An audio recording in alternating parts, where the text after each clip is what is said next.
ভারতের বেঙ্গালুরুতে এক বাংলাদেশি নারীকে ধর্ষণের পর হত্যার প্রতিবাদে বিক্ষোভ সমাবেশ করেছে বৈষম্য বিরোধী ছাত্র আন্দোলন। বিকেলে ঢাকা বিশ্ববিদ্যালয়ের রাজু ভাস্কর্যের সামনে এই সমাবেশ করে সংগঠনটির নেতাকর্মীরা। হত্যাকাণ্ডের নিন্দা জানিয়ে তারা প্রশ্ন তোলেন, যে দেশ নিজ দেশে একজন নারীর নিরাপত্তা দিতে পারে না, তারা কিভাবে প্রতিবেশীকে নিরাপদ রাখবে। বিক্ষোভকারীরা বলেন, ফেলানি থেকে নাজমা কেউই ভারতের কাছে ন্যায্য সম্মান পায়নি।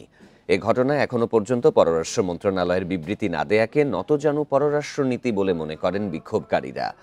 অবিলম্বে ভারতীয় হাইকমিশনের কাছে জবাব চাওয়ার আহ্বান জানান তারা।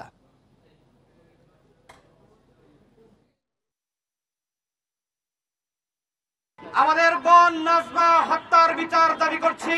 নৃশংসভাবে তাকে ধর্ষণ করে বেঙ্গালুরুতে হত্যা করা হয়েছে। শহীদ নাজমা আক্তারের বিচার, তার খুনের বিচার করতে হবে।